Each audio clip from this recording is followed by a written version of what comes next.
8 mai. Quelle journée admirable! J'ai passé toute la matinée étendu sur l'herbe, devant ma maison, sous l'énorme platane qui la couvre, l'abrite et l'ombrage tout entière. J'aime ce pays et j'aime y vivre parce que j'y ai mes racines. Ces profondes et délicates racines qui attachent un homme à la terre où sont nés et morts ses aïeux, qui l'attachent à ce qu'on pense et à ce qu'on mange, aux usages comme aux nourritures, aux locutions locales, aux intonations des paysans, aux odeurs du sol, des villages et de l'air lui-même. J'aime ma maison où j'ai grandi. De mes fenêtres, je vois la Seine qui coule, le long de mon jardin, derrière la route, presque chez moi, la grande et large Seine qui va de Rouen au Havre, couverte de bateaux qui passent. À gauche, là-bas, Rouen, la vaste ville aux toits bleus, sous le peuple pointu des clochers gothiques.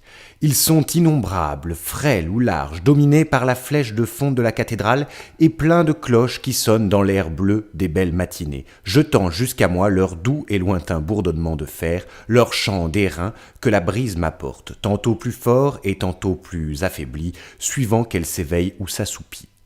Comme il faisait bon ce matin. Vers 11 heures, un long convoi de navires, traîné par un remorqueur gros comme une mouche et qui râlait de peine en vomissant une fumée épaisse, défila devant ma grille. Après deux goélettes anglaises dont le pavillon rouge ondoyait sur le ciel, venait un superbe trois-mâts brésilien, tout blanc, admirablement propre et luisant. Je le saluai, je ne sais pourquoi, tant ce navire me fit plaisir à voir. 12 mai. J'ai un peu de fièvre depuis quelques jours. Je me sens souffrant, ou plutôt je me sens triste. D'où viennent ces influences mystérieuses qui changent en décourageant notre bonheur et notre confiance en détresse? On dirait que l'air invisible est plein d'inconnaissables puissances dont nous subissons les voisinages mystérieux. Je m'éveille plein de gaieté avec des envies de chanter dans la gorge. Pourquoi ? Je descends le long de l'eau et soudain, après une courte promenade, je rentre désolé, comme si quelque malheur m'attendait chez moi. Pourquoi ? Est-ce un frisson de froid qui, frôlant ma peau, a ébranlé mes nerfs et assombri mon âme ? Est-ce la forme des nuages ou la couleur du jour, la couleur des choses si variable qui, passant par mes yeux, a troublé ma pensée ? Sait-on ?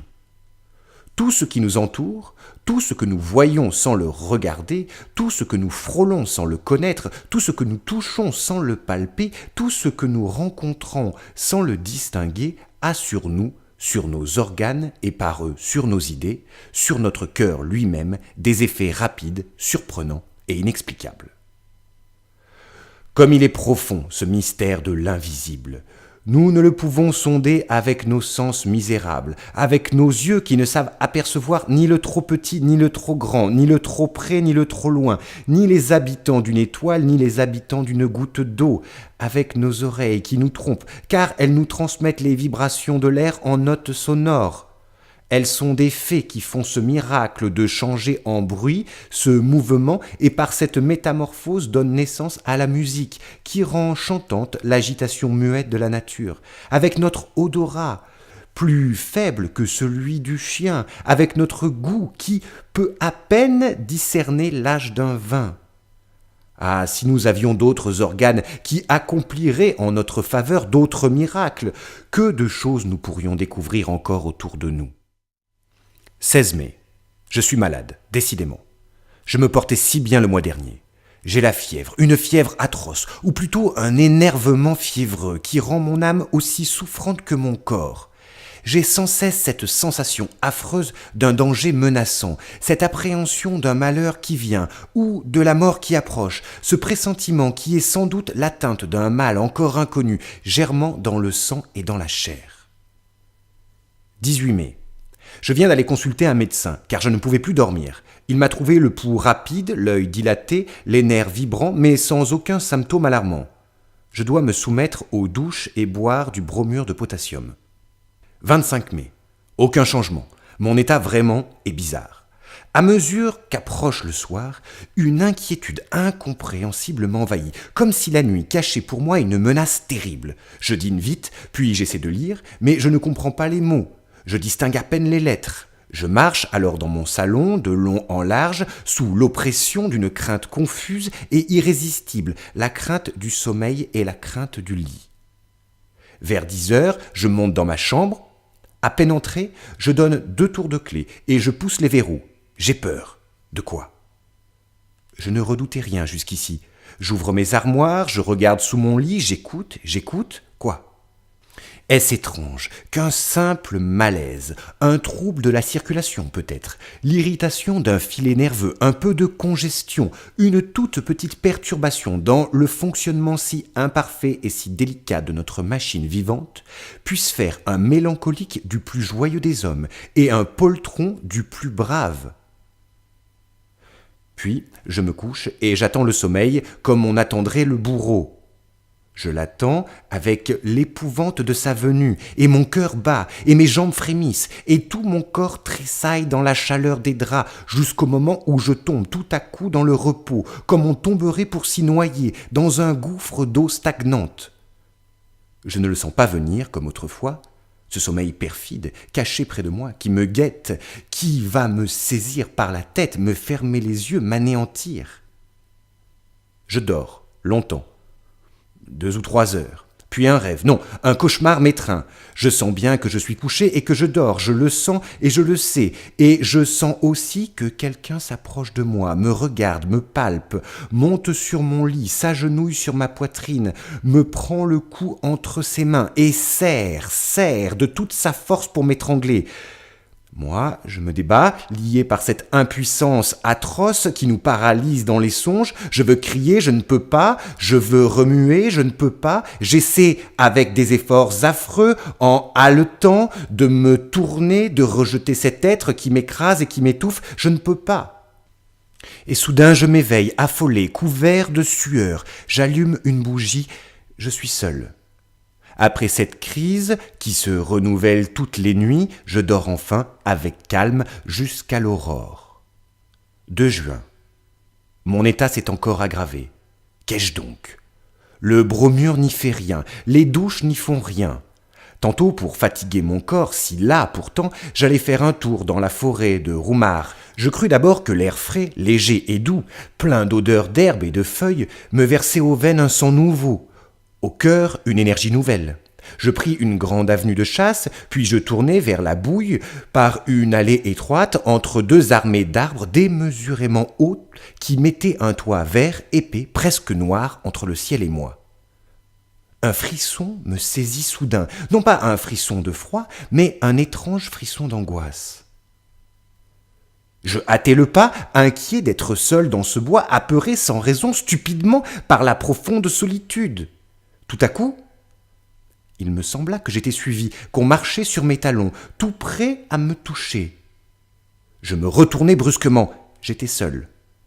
Je ne vis derrière moi que la droite et large allée vide, haute, redoutablement vide, et de l'autre côté, elle s'étendait aussi à perte de vue, toute pareille, effrayante.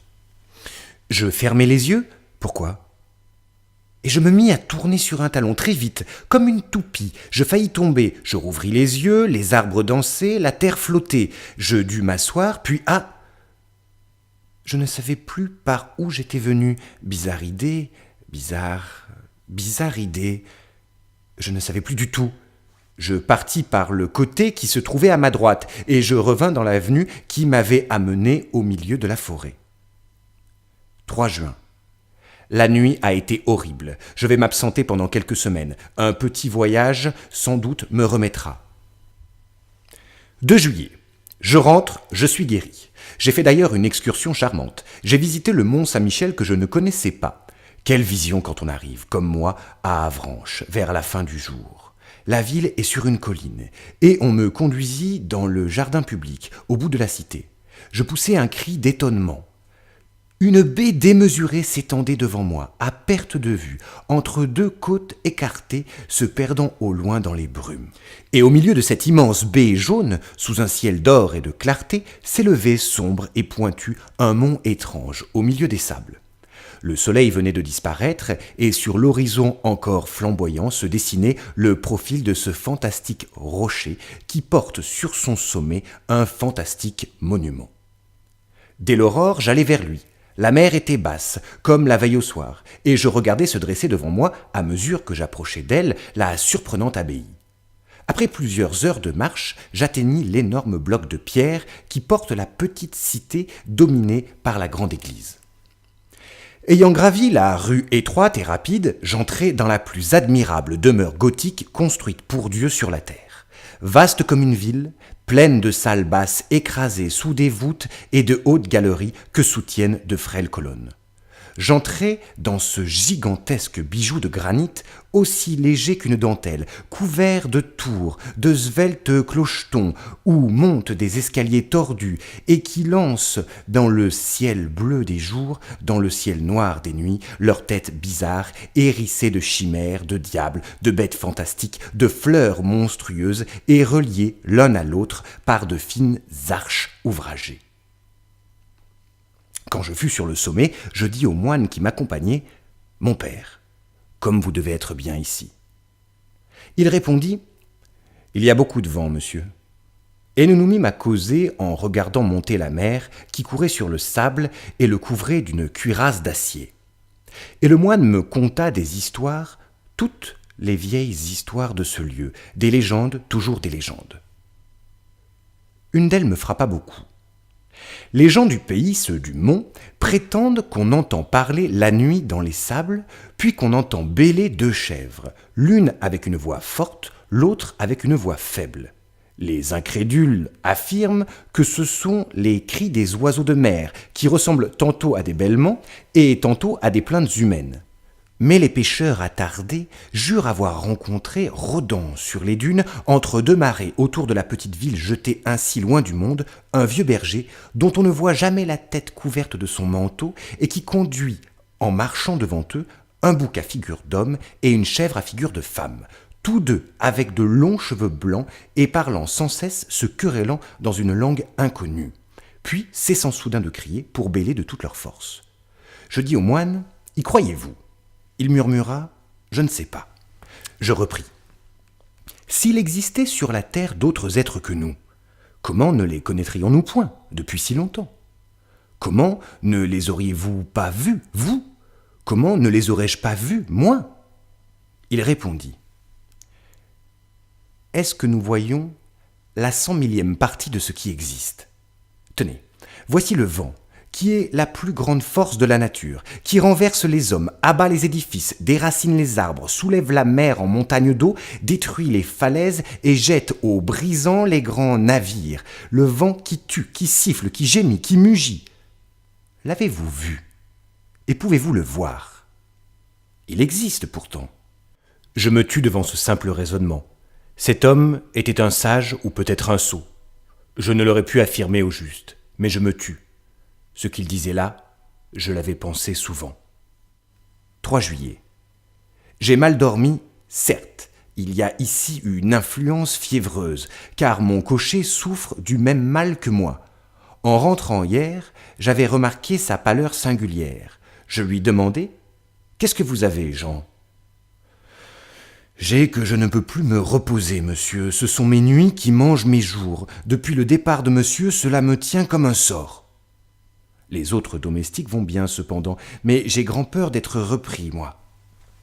4 juillet. Décidément, je suis repris. Mes cauchemars anciens reviennent. Cette nuit, j'ai senti quelqu'un accroupi sur moi et qui, sa bouche sur la mienne, buvait ma vie entre mes lèvres. Oui, il l'a puisée dans ma gorge comme aurait fait une sangsue. Puis il s'est levé, repu, et moi je me suis réveillé, tellement meurtri, brisé, anéanti que je ne pouvais plus remuer. Si cela continue encore quelques jours, je repartirai certainement. 5 juillet. Ai-je perdu la raison? Ce qui s'est passé la nuit dernière est tellement étrange que ma tête s'égare quand j'y songe. Comme je le fais maintenant chaque soir, j'avais fermé ma porte à clé, puis, ayant soif, je bus un demi-verre d'eau, et je remarquai par hasard que ma carafe était pleine jusqu'au bouchon de cristal.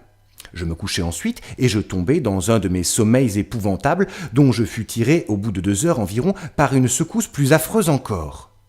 Figurez-vous un homme qui dort, qu'on assassine et qui se réveille avec un couteau dans le poumon et qui râle couvert de sang et qui ne peut plus respirer et qui va mourir et qui ne comprend pas.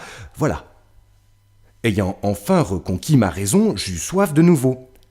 J'allumai une bougie et j'allai vers la table où était posée ma carafe. Je la soulevai en la penchant sur mon verre. Rien ne coula. Elle était vide. Elle était vide complètement. D'abord, je n'y comprends rien, puis tout à coup, je ressentis une émotion si terrible que je dus m'asseoir, ou plutôt que je tombai sur ma chaise. Puis je me redressai d'un saut pour regarder autour de moi. Puis je me rassis, éperdu d'étonnement et de peur, devant le cristal transparent. Je le contemplais avec des yeux fixes, cherchant à deviner. Mes mains tremblaient. On avait donc bu cette eau. Qui? Moi? Moi, sans doute. Ce ne pouvait être que moi. Alors j'étais somnambule. Je vivais sans le savoir de cette double vie mystérieuse qui fait douter s'il y a deux êtres en nous ou si un être étranger, inconnaissable et invisible, anime par moments, quand notre âme est engourdie, notre corps captif qui obéit à cet autre comme à nous-mêmes, plus qu'à nous-mêmes. Ah, qui comprendra mon angoisse abominable? Qui comprendra l'émotion d'un homme sain d'esprit, bien éveillé, plein de raison, et qui regarde épouvanté à travers le verre d'une carafe un peu d'eau disparue pendant qu'il a dormi?